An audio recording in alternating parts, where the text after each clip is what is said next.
But it really is greatest hits of almost everything that we've gone from Disney over the last 100 years. But I also wish that it was a little bit more ambitious. I wish that it was a little bit more deeper, but I think the lasting appeal is going to be something that I'm really curious to see how it holds up in the next 100 years of Disney magic to come. It works really well at certain points, but in those really big, wide moments, it feels very empty. There's certain scenes where, Asha will look up at the stars and it just looks barren a little bit. And I'm like, oh, okay. Like, I'm not feeling the love from this scene. I don't think the legacy of Disney animation for this particular movie, I just don't think it's going to be one of those movies people remember. Wish lacked the story and the vision that a lot of other Disney animated films have. This is 100 years of Disney animation, and this is the story they want to put on screen. And I didn't think the story was big enough to be on the big screen. Hello and welcome to the movie podcast review for Disney's Wish. My name is Shahbaz, and joining alongside me here in our Kingdom of Wishes is Daniel and Anthony. Anthony, how are you doing today? I am doing well, Mr. Shahbaz. Oh, okay. That's weird. You've never really said my full name like that, so now I'm a little concerned that you may be a villain. I will probably find out soon. Oh, okay. Never mind. We found out right away. We didn't waste any time. I am the villain. Yeah. We're going to establish right away that Anthony is the villain. I'm the bad guy. Getting that out of the way. I have a redemption at the end, though. Oh, okay. Yeah. But I'm still the villain. What, by the way? End of us? Or like just the end of the episode? At the end of the movie podcast, I will redeem myself. However many years that is. Well, hopefully it's not anytime too soon. So we'll keep going and keep pumping out these episodes. Of course, the other voice you're hearing here is Daniel. Daniel, how are you doing? Hello there, Mr. Shahbaz. Again, that's also suspicious. No, I was trying to go for like a regal, we're in the kingdom of wishes, the kingdom of the movie podcast. I was trying to go for something a bit more. Okay. Hello. Yes, good evening. Where's the trumpets? Good evening. Sorry, is your trumpet underwater? Like, what is that? That's how I do trumpets, man. That is the sound of an authentic trumpet from my lips. Thank you. Well, good to know. That is very accurate. Yes, it is a sound of a trumpet from his lips. So, okay. I can't argue with that fact. We can't argue with it. But Shahbaz, how are you doing? Oh, man, I'm doing great. I'm doing great over here. I'm making sure everyone's wishes are nice and safe. A lot of these wishes are people sending us comments from, YouTube or comments from Spotify or wherever people can leave comments. So thank you so much for doing that. Even on Discord, some of the comments that we've gotten on YouTube so far have been, I wish you guys weren't doing this, or I wish you guys would get to the review. And you know what? To those people, it's like, that's our show. It's what it is. We're gonna have banter. We're gonna do whatever we want. If just you skip ahead. Want to skip ahead to the review? Yeah. Weird. Go ahead, do that. But yeah, you can do that. There's no harm in doing it. And at the end of the day, like, we're gonna do what we want. So you gotta just stick with it, okay? But I gotta ask you guys. I gotta ask some wishes from you guys, and maybe I'll try to make them come true. I can't make any promises. Depends how old you guys are turning or what recent events are coming up. But I'll start with Anthony. Anthony, give me your wish. I wish you had more time. Damn. Oh, I feel like did you explode? I feel like we should have known. An explosion of wishes. You're absolutely right. Of course, Anthony, you are quoting Chris Pine from this movie, I believe, when he looks at Asha, King Magnifico, and he's like, "Listen, man, I wish you had more time." And she's like, "What are you talking about? What movie are we in? Wow, what movie are we in? This is not no. Wish. Of course, that's so funny. You're of course quoting the Tony Scott Man on Fire. That was really good. I like that. I appreciate But listen, there is a connection to Tony Scott because Tony Scott, Denzel, obviously, Denzel worked with Chris Pine in a Tony Scott film, Unstoppable. So it's all connected here. We're just making connections here on the movie podcast. Wish, as I recall, Wish did start off as an Unstoppable sequel, and then they were like, you know what? We got to get this to Disney. It's not making any sense here. It was the WCU, right? It was the Wish cinematic universe that we were starting. Before we even knew. Train to Stop. Yeah. And now we have a Kingdom of Wishes. Yeah. Damn, that's very true. Yeah. Dan, what about you? What's your wish? I just wish for, let's go for like the basic, like what so many people have on their walls, like peace, love, happiness, and a healthy movie podcast in 2024. Yeah. We posted this. Yeah, I love that because I remember we posted this question on on Instagram for people to join and enter our contest. Thank you so much for everyone who has. Of course, if you're wondering what I'm talking about, go ahead, check out our Instagram, our Twitter, all of our social media feeds, because we drop contests for a lot of people in Canada mostly. But hey, you never know. We might get worldwide contests happening soon. So stick around for that. It can happen. Anything's possible. You just gotta wish. Now, of course, people have been commenting some really great stuff, like "I wish for world peace," and some of the wishes have been so sweet that I'm like, I wish I could make this come true. Like, I'm like, I wish I could see my brother again, and I'm like, oh my god, are you trying to win the contest or break my heart? I know, and like seriously, so when we were like doing we were putting everyone in, we were doing like the raffles to do the tickets and everything. We were going through those comments and. Sometimes we just see them pop up on our phone, like we're just like out and about working on stuff, and it looks like somebody just messaged us, I wish like I could, have a job that I love. And I'm just like, oh, I wish I could grant that for you, because we want the same for us and for everybody, right? So it's really sweet, and I think that's what's really powerful with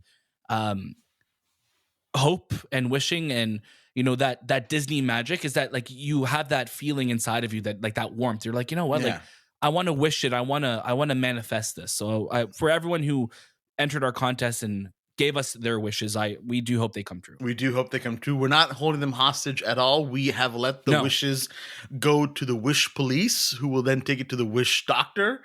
Okay. I'm not sure what order the ranking goes. What is the hierarchy of this kingdom, by the way? The wish doctor. It's a little confusing. It is a little confusing. The police bring it to the doctor. I don't like this. We haven't set up a proper infrastructure yet in Wishtown. That's by the way the kingdom that we live in. Wishtown. Wishtown. Okay. Very very original. Very original. Very very right to the point of it. Okay. Of course, I know you guys haven't asked, but my wish. Yeah, I was about to ask you. Oh, thank you. For everyone to subscribe to the movie podcast, and of course, give us a thumbs up, give us 5 stars, leave us a comment, and just send us love, because we keep doing this. We keep doing this banter. We keep doing these episodes, these reviews, these interviews, because of you all. And you know what? It's really really fun, and we love doing it. Daniel, before we kind of kick it over to our review for this wonderful movie, why don't you give us some of these announcements that you've been kind of holding hostage here? I have been. So it's time to give these announcements back to the people where they belong. But we have a lot going on here in the movie podcast. First and foremost, what I want to draw some attention to is that we are so close to hitting 3,000 subscribers on YouTube. I remember back in 2018, we hit our first 100 around this time as well too. And to see how our channel has grown and the community that we've been able to grow with you means the world to us. And we know YouTube isn't our most watched platform compared to our podcast side, but we're so glad that you're here. We put so much work into these videos. Anthony puts so much work into these videos to make sure that you could see us, you could build that relationship with us and have that FaceTime with us as well too. And we love what we're doing here. So please let us hit our goal. Let us cross 3,000. That would mean the world to us. We lose 1,000 subscribers. Sorry, I had to say that. Listen, that's the way the world goes. I was gonna say, like, people are gonna be like, "Oh, unsubscribe now." No! Right. Oh, well, guys, I wanted to hope for the better of our. I'm wishing for more. I'm wishing for more. I'm wishing for the best. But yeah, we have some incredible episodes coming up later this week. We know it is American Thanksgiving, so we'll have some episodes coming out right before the big holiday. And if you're in the States listening or watching with your family, maybe you queue up an episode of the movie podcast. Maybe you press pause on the Christmas music for a moment and be like, you know what? Let's hear what the movie podcast thought about Napoleon. You know what I mean? Like there's a lot or of we have our Christmas movies too, Daniel. We have our Christmas movies and our interviews. Or we have Christmas movies too, or our interviews. But yeah, we have lots of interviews coming your way, including interviews for this very movie. So we were really lucky to speak to the producer and director of Wish, and Shay was really lucky to speak to Alan Tudyk, who does the voice of Valentino, the baby goat. Baby goat. So we're really excited to share all of our coverage for Wish this week. Disney's celebrating a huge milestone with 100 years, and we're so glad that we get to be part of it and bring you episodes relating to it. And like Shay said, make sure you subscribe to us on all podcast platforms, on YouTube, on socials, wherever we are. We have lots of cool stuff coming up, and an interview that is really, really cool. I mean, they're all really cool. This one is one that we've been really excited about. So stay tuned it's too cool for lots more. It's too Yeah. cool. Yeah. Absolutely. Thank you so much for that, Daniel. Of course, the movie that we are talking about today is Disney's Wish. I want to give a huge shout out to our friends over at Disney for inviting us to come watch this movie and also inviting us to come check out their brand new pop-up that they have at the Sherway Gardens Mall here in Toronto, where you can kind of go in, you can write a wish, you can drop it in this slot, and it gets sent to the star. It's a really, really fun and light experience. If you happen to be in the mall doing some Christmas shopping, go ahead, stop on by and see the wonderful displays they have. We took a lot of pictures with a lot of the standees they had. They had an Asha one, they had a King Yeah. Magnifico one, and they even had the King Magnifico chair. So yeah, have a seat, take some pictures, enjoy a good time, and then go watch the movie as well. Of course, we're going to be giving our review for it right now. This is going to be out in theaters November 22nd, and it does star Ariana DeBose, Chris Pine, and a whole bunch of other people. There's still a lot of great talent in this movie. Directed by Chris Buck and Fawn Veerasunthorn. Fawn is one of the people that Daniel had a chance to, and you had a chance to speak to Peter Del Vecchio. So really, really cool. Go ahead and make sure to check that out. Anthony, you want to go ahead and give us your first reactions to Disney's Wish? I wish you do. I don't. I wish you have a lot of time, Anthony, but not this much time. You know, I always want to think about what I'm about to say, and you see it on camera when I start thinking. It's like my eyes go up. But no. Wish was an interesting film. Wish is a movie that, you know, when I saw the trailer a couple of months ago, I wasn't really excited for. I think I said it to you guys. I said, you know, I don't know about this film. It just feels different. I don't know about like the characters and what they're telling, and I didn't even know like the plot of it until maybe recently when Daniel's like, yeah, this is the story about Wish Upon a Star, which, you know, Jiminy Cricket sang in Pinocchio. So it's like taking that theme, and it's also 100 years of Disney, and we're going to kind of combine it together to tell this tale. And I'm like, okay, well, you know, let me go into it. So I went into it as I would like, I kind of position myself as like a 7-year-old or an 8-year-old. Like, okay, let me experience this as a child and see how I feel. And then, you know, at that time, like I'll critique it as an adult. So as a kid, if kid Anthony, What a thought process, but I love it. I it's love so it. deep, man. My brain doesn't even work this hard. But I think that's so wonderful that Anthony was just like, okay, I need to be able to speak to this as myself, but also see through the eyes of the kids who are going to go as watching. I think that's right. really important. It does explain why in the middle of the movie Anthony turned around and was like, "Cuckoo, caca," and I was like, "Anthony, I think I went too young. You're on that 7 one. years old. He went too young. Why are you this Never young? never go that young. No. So, you know, I sat down, kid Anthony, he's like, okay, I'm excited. And as a kid in this, you know, a hypothetical situation, I enjoyed it. It had animation, it had music, it had an interesting story.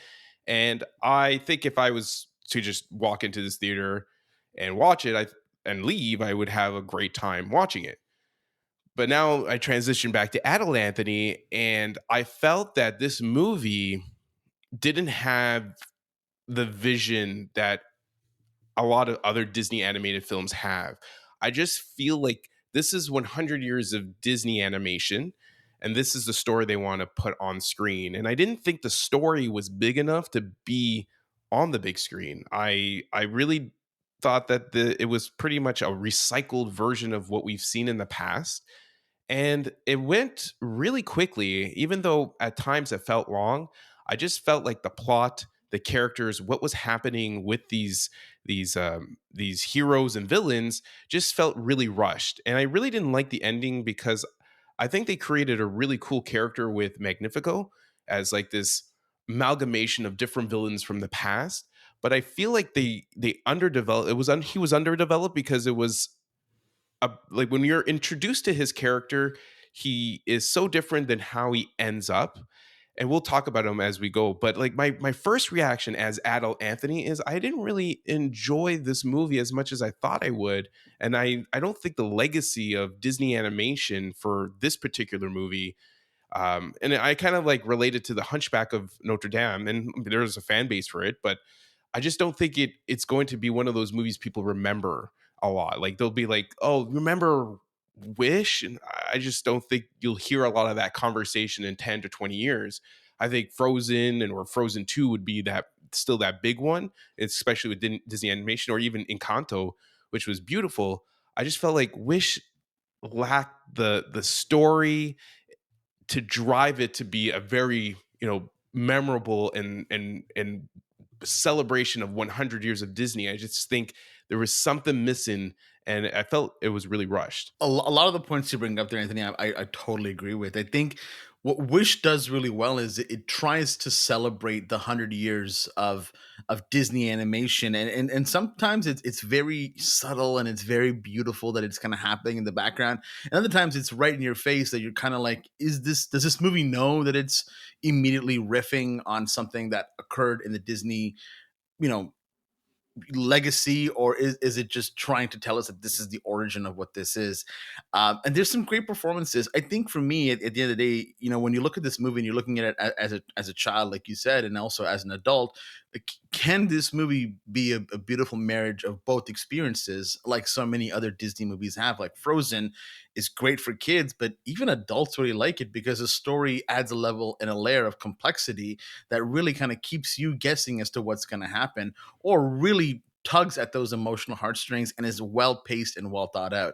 The problem with Wish is the pacing, I think, of it really suffers because right when you meet Magnifico, it is instantly he's a bad guy. Like there's maybe 30 seconds of him just being a nice guy, and then he immediately is the bad guy. So kind of didn't really get to connect with the character as much as I kind of wanted to feel that turn, and then at the end when everything kind of starts to happen, and even with Ariana DeBose as Asha, we meet her and we kind of get to know her, but there's so much that's kind of like in the background of her character that a lot of these character developments, these friends and everything, they kind of gloss over them, and they just happen. So there's a lot of things in this movie that I feel like didn't work, but when you look at how just charming the film is and how awesome the music is, I think that's where really this movie starts to shine. There's still some great things in here for both age groups, and I'm sure we're going to get into it. But Daniel, please give us your first reaction as well to Disney's Wish. I have the exact same criticisms as we spoke about with this film. And when I was going back and after this film, I was looking at a lot of the films that we grew up watching, especially that 90s, Renaissance period of animated films. There's a lot of like beat for beat similar things that those films all followed and Wish follows.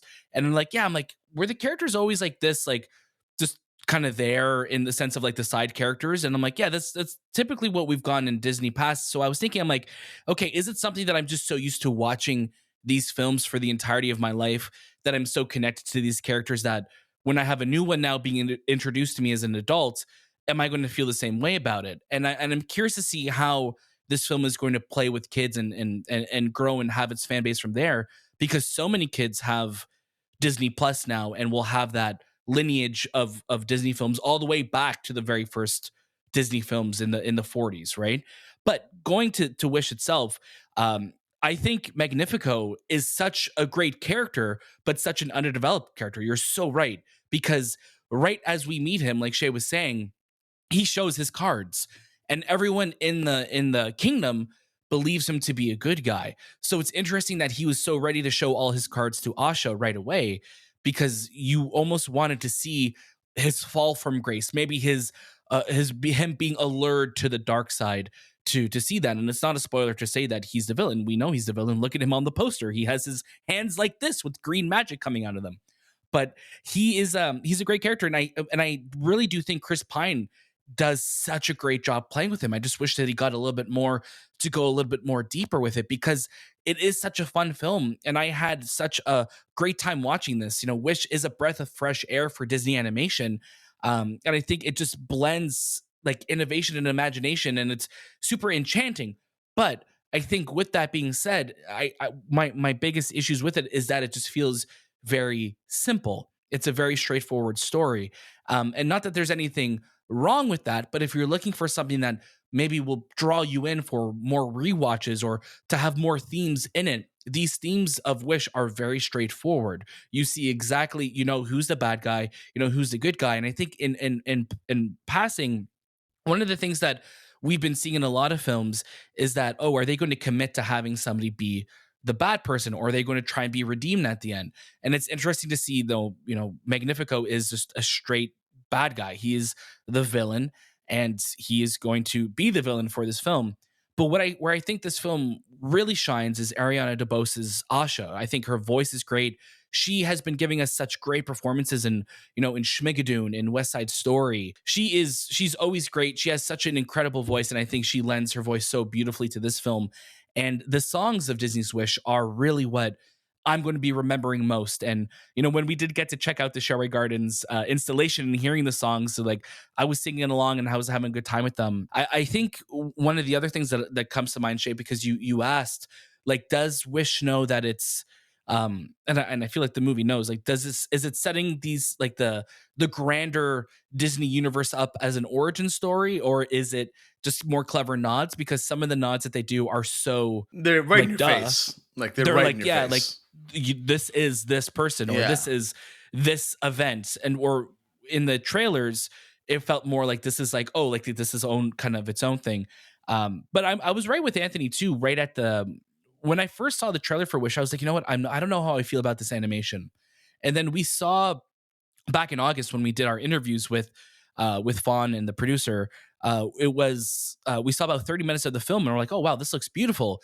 But because it's like it's a blend of like CG animation and like 2D looking animation, sometimes it looks really, really incredible and beautiful, and other times it looks a little flat because you have like these characters who are 3D on a 2D background, so their placement feels a little mismatched sometimes. And I Almost like think a that's green screen effect.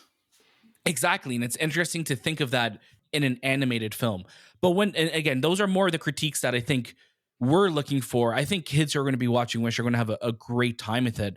They're like, I think 8-year-old Anthony and, 8-year-old Shay and Daniel who will be watching this were like, oh yeah, this is beautiful. This is a great time. But it really is greatest hits of almost everything that we've gone from Disney over the last 100 years. And I think there are parts that do really well in setting up how this is a celebration of that 100 years, because every frame of it, every look of this film feels like, this is touched by 100 years that came before it. But I also wish that it was a little bit more ambitious. I wish that it was a little bit more deeper, so on rewatches we could be like, yeah, this is something that really celebrated the 100 years of Disney's legacy. Where it feels a little bit more safe right now, I'm curious to see what it's going to feel like in the long run. Overall, I had a really, really good time with it, but I think the lasting appeal is going to be something that I'm really curious to see how it holds up in the next 100 years of Disney magic to come. I think when you talk about the animation style, I think that's kind of where that blend of 2D and 3D, it works really well at certain points, like you said, Daniel. But in those really big, wide moments, it feels very empty. There's certain scenes where Asha will look up at the stars and it just looks barren a little bit, and I'm like, oh, okay, like I'm not feeling the love from this scene.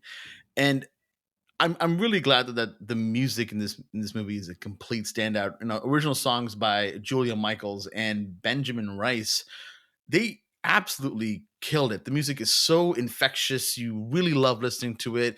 It's very catchy, very, very typical Disney. And then you kind of get back to the movie and it just kind of just starts to feel like it's just going. Like there's no, I didn't feel ever connected to any of the characters really. Even the friends in the movie, they're just kind of there. You don't remember their names too long either. They barely kind of mention them and they just kind of move on.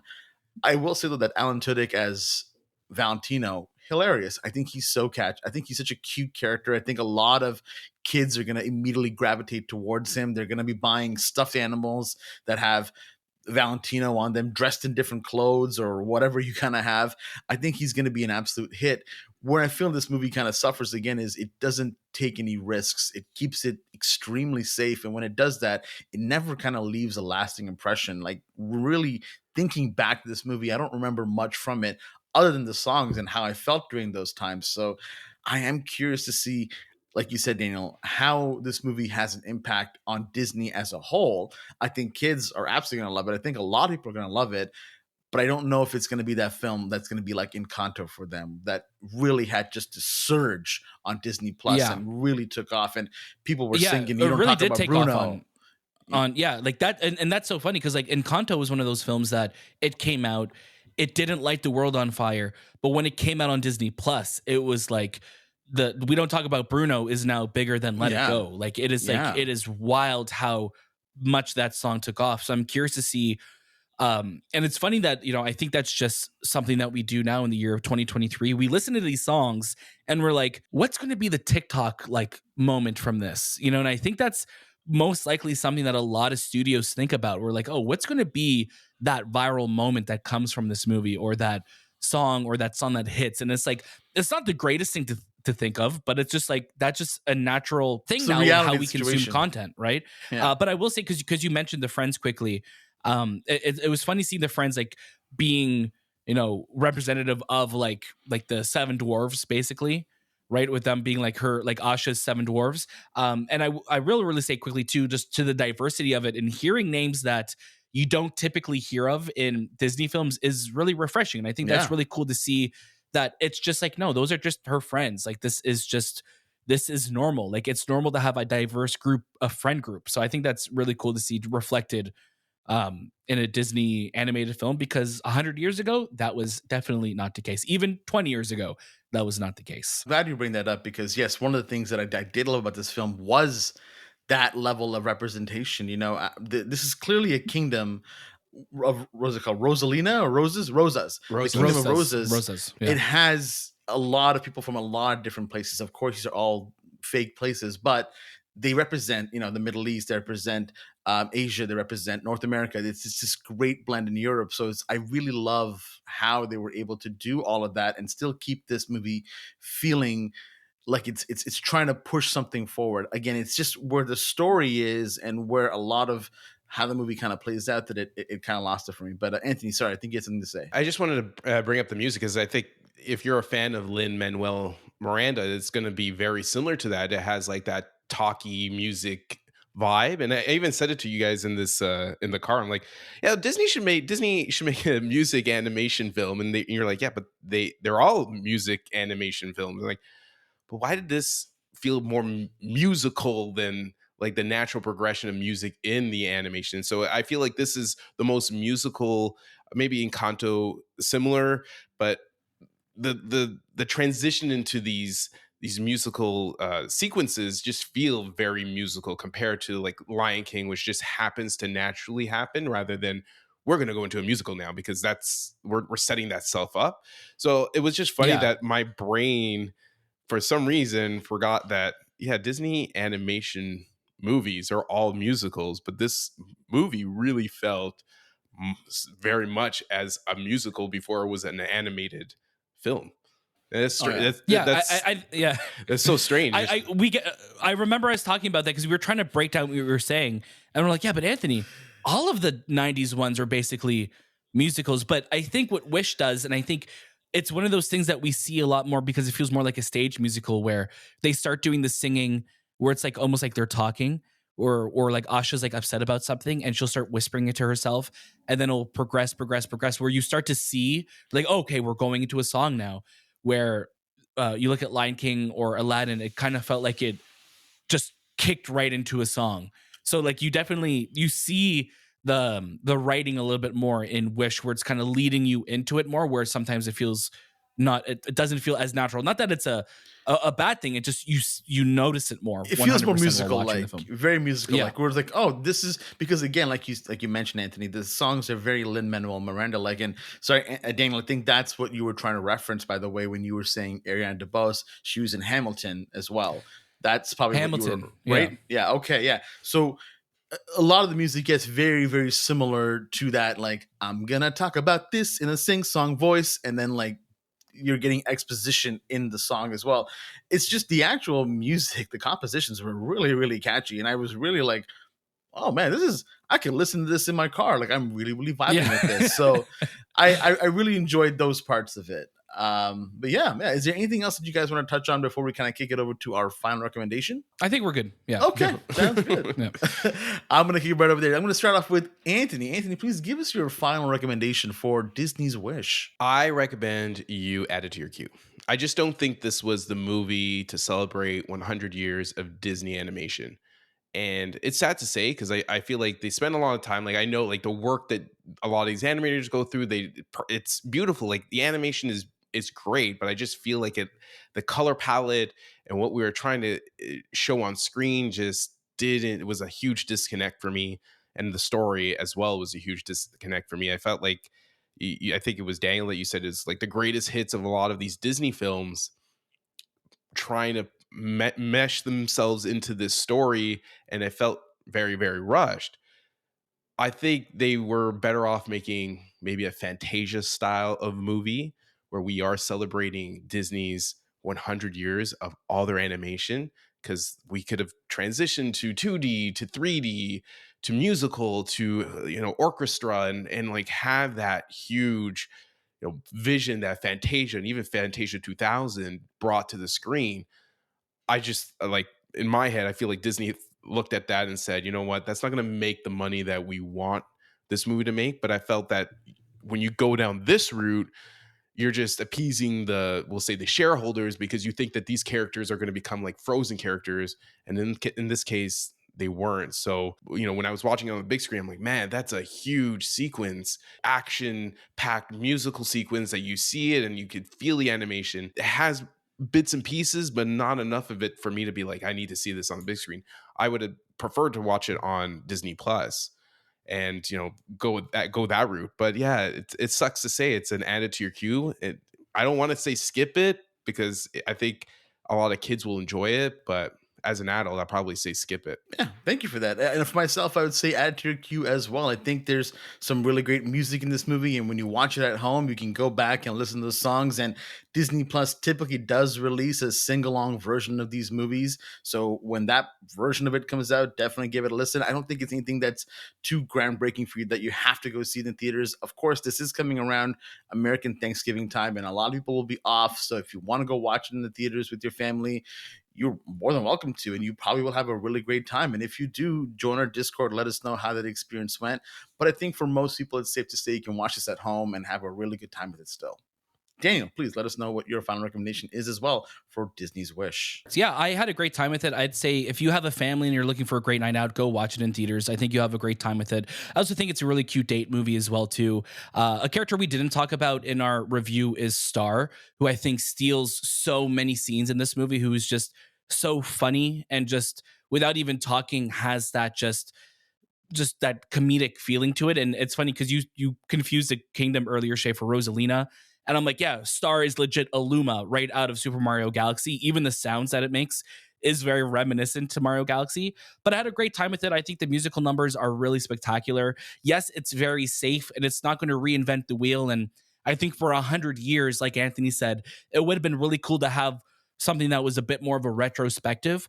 But as a story and as a musical, I had a really good time with it, and I think families will get a lot out of it too. So yeah, go check it out. Thank you. Of course, we are the Movie Podcast, and you can follow us at every single social media platform out there at the Movie Podcast.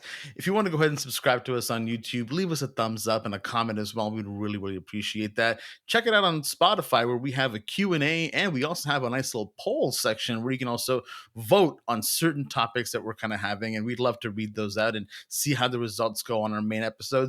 We do have more main episodes coming out. We do have more interviews coming out, so stay tuned for all of that.